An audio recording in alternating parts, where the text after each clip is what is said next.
자다 깼는데 이불이 땀에 젖어 있더라고요. 갑자기 심장이 벌렁벌렁. 난 심장병인 줄 알았어요.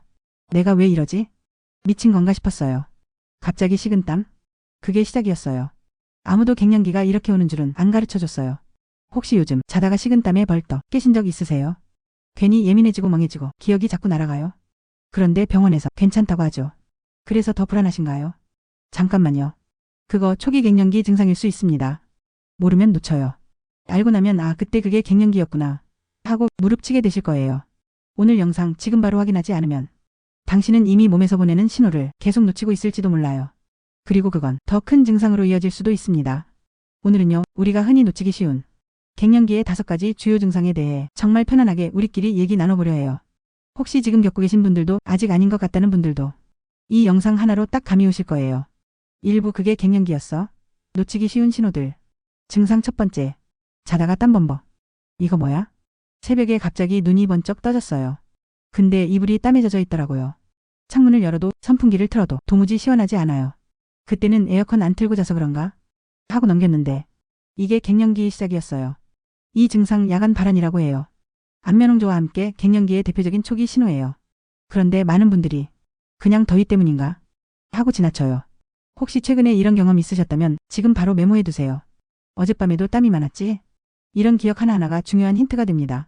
증상 두 번째. 가슴이 두근두근. 심장의 문제? 출근 준비하다 말고 갑자기 심장이 벌렁벌렁. 숨이 막히고 불안해져요. 병원 가보면 이상 없어요. 스트레스겠죠라는 말만 들어요. 그런데 자꾸 반복되니까 심장병인가? 공황장애인가? 싶죠. 이건요, 에스트로겐 감소로 자율신경계가 예민해진 거예요. 불안감, 두근거림도 갱년기의 흔한 증상 중 하나예요. 이럴 땐요, 3초 복식호흡을 한번 해보세요. 들숨 3초, 멈춤 3초, 날숨 6초. 이 짧은 루틴이 자율신경을 안정시켜줍니다. 증상 세 번째. 나 왜 이렇게 예민해졌지? 남편이 무심코 한 말에 우. 아이에게 괜히 짜증. 예전엔 안 그랬는데요. 눈물도 많아지고 별일 아닌데 감정이 막 요동쳐요.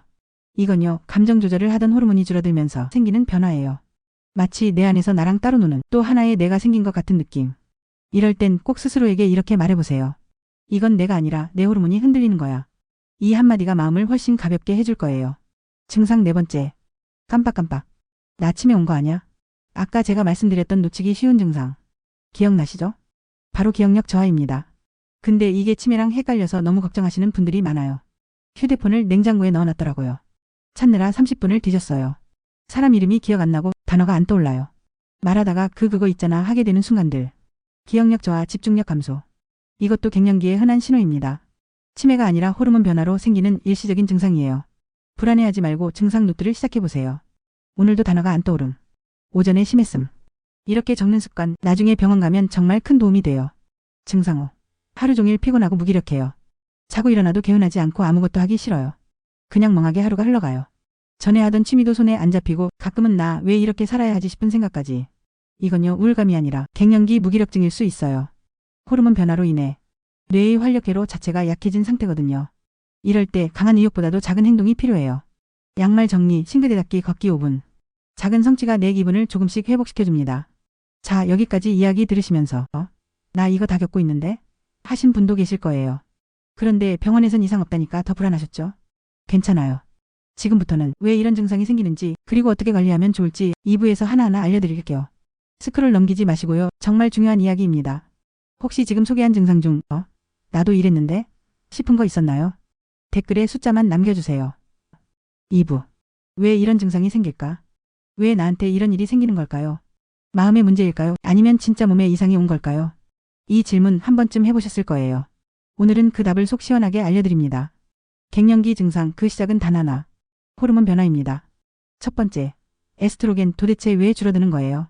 나는 별다른 병도 없고 건강한데요? 그렇죠. 잘못한 게 없는데 몸이 달라지는 것 같아 더 억울하죠. 하지만 여성이라면 누구나 겪는 자연스러운 변화예요. 여성 호르몬 에스트로겐은 난소에서 나와요. 그런데 난소 기능은 40대 중반부터 조금씩 떨어져요. 그러면서 에스트로겐도 천천히 또는 갑자기 또 줄어들 수 있어요. 갑자기 감정이 요동치는 이유, 심장이 두근대는 이유, 뇌가 안개 낀 것처럼 멍한 이유. 이게 다 호르몬에서 시작된 거예요. 두 번째, 에스트로겐이 줄어들면 무슨 일이 생기냐면요. 에스트로겐은 단순한 생식 호르몬이 아니에요. 몸 전체, 특히 뇌와 심장, 뼈, 피부 감정까지 영향을 줘요. 이건 마치 우리 몸을 돌보는 매니저가 사라진 느낌이에요. 뇌에서는 감정 조절, 기억력 담당 부위가 예민해져요. 심장에서는 심박 조절이 안 돼서 두근거림이 발생해요. 체온 중추에서는 자율신경이 흔들리며 열감과 식은땀이 나요. 뼈에서는 골밀도가 떨어지고 골다공증 위험이 증가해요. 피부 화질은 잦은 가려움과 가벼운 통증이 생겨요. 한두 가지 증상이 아니라 몸 전체가 영향을 받으니까 나도 모르게 내 몸이 낯설게 느껴지는 거죠. 아, 그리고 갱년기 증상 중에서 이것은 정말 많은 분들이 놓치세요. 근데 이건 후반부 루틴에서 다시 한번 짚어드릴게요. 지금 놓치시면 진짜 아까워요. 세 번째, 나는 완경 안 했는데요. 갱년기 맞나요? 맞습니다. 많은 분들이 헷갈리세요.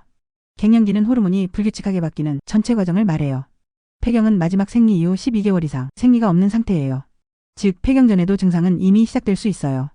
예를 들어 생리 간격이 불규칙해졌다. 피가 덜 나오거나 너무 많이 나온다. 생리 전 짜증이 훨씬 심해졌다. 이럴 땐 이미 갱년기 전조 증상이 시작된 겁니다. 생리가 멀쩡히 나와도 갱년기일 수 있어요. 네 번째. 그런데 왜 사람마다 증상이 다를까요? 이 부분도 참 헷갈리죠. 이유는 세 가지예요. 유전적 요인, 엄마가 갱년기 빨리 왔다면 나도 일찍 올 가능성 있어요.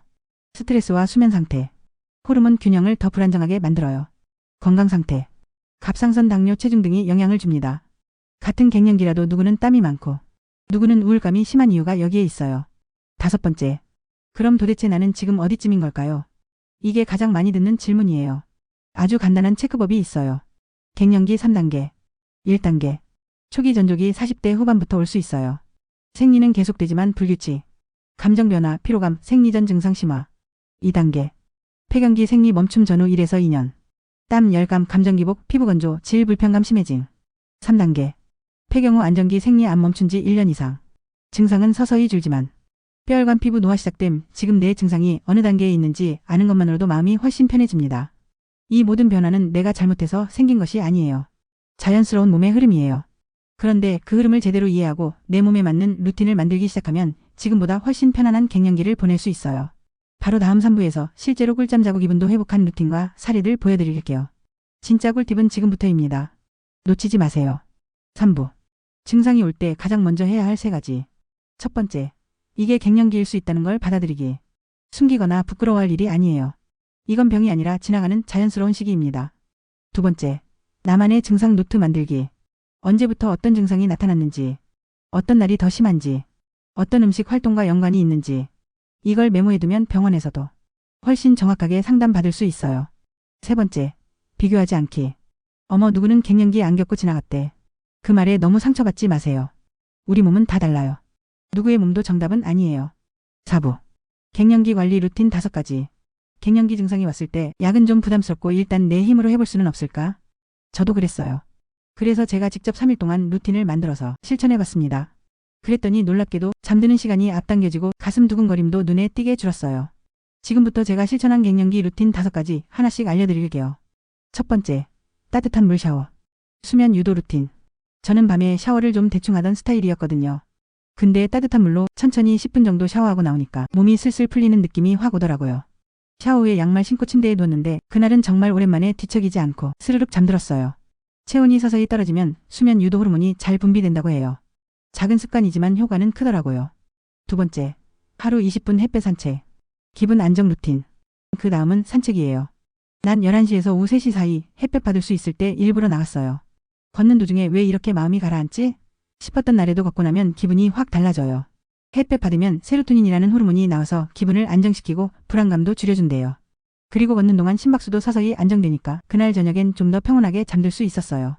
세 번째. 스트레칭 복식호흡. 몸과 마음 진정 루틴. 사실 저는 밤만 되면 몸이 긴장되는 느낌이 있었어요. 그래서 자려고 누웠는데 오히려 숨이 더 가빠지는 느낌? 그래서 시작한 게 자기 전 10분 스트레칭 복식호흡이에요. 그냥 허리 돌리고 어깨 풀고 손가락 쫙쫙 펴주고 숨 깊게 들이마셨다가 천천히 내쉬는 거. 이게 별거 아닌 것 같아도 감정 정리에 너무 좋더라고요. 아, 오늘도 고생했구나 싶으면서 마음도 스르르 가라앉아요. 네 번째. 영양소 챙기기 몸 회복 루틴. 식사만으로는 부족하다는 생각이 들어서 마그네슘, 칼슘, 오메가3 이 3가지를 소량씩 챙겨 먹기 시작했어요. 마그네슘은 신경을 진정시켜주고 칼슘은 골다공증 예방에 필수, 오메가3는 두뇌와 심혈관 건강에 도움돼요. 이걸 하루에 한두 알 먹는다고 뭐가 달라져? 싶었는데요. 몸이 덜 무겁고 머리도 맑아지는 게 느껴졌어요. 특히 오후 멍한 느낌이 줄었어요. 다섯 번째. 감정 글쓰기. 마음 정리 루틴 마지막은 제가 개인적으로 제일 좋았던 루틴이에요. 바로 감정 글쓰기.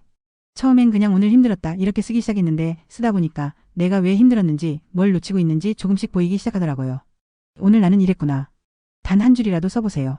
그날 하루의 감정이 정리되고 마음이 훨씬 가벼워져요. 그리고 그게 진짜 수면에 큰 도움이 됐어요. 이 루틴 저는 딱 3일만 해도 확실한 차이를 느꼈어요. 그리고 지금은 거의 매일 이 중 3가지는 꼭 실천하고 있어요. 꼭 다 하려고 하지 마세요. 딱 하나부터 오늘 밤부터 한번 해보세요. 갱년기는 끝이 아니라 새로운 시작이에요. 갱년기를 지나면 삶이 정말 많이 달라졌다고 말하는 분들 의외로 많아요. 이젠 내 몸을 더 아끼게 됐어요. 하고 싶은 걸 드디어 하게 됐어요. 불안이 아닌 자유를 느껴요. 지금 힘든 건 바로 더 나은 내일로 가는 전환기일 수도 있어요. 여러분, 갱년기는 절대 혼자만의 일이 아니에요. 이건 전 세계 여성의 공통 경험이고 우린 이 시기를 같이 지나갈 수 있어요.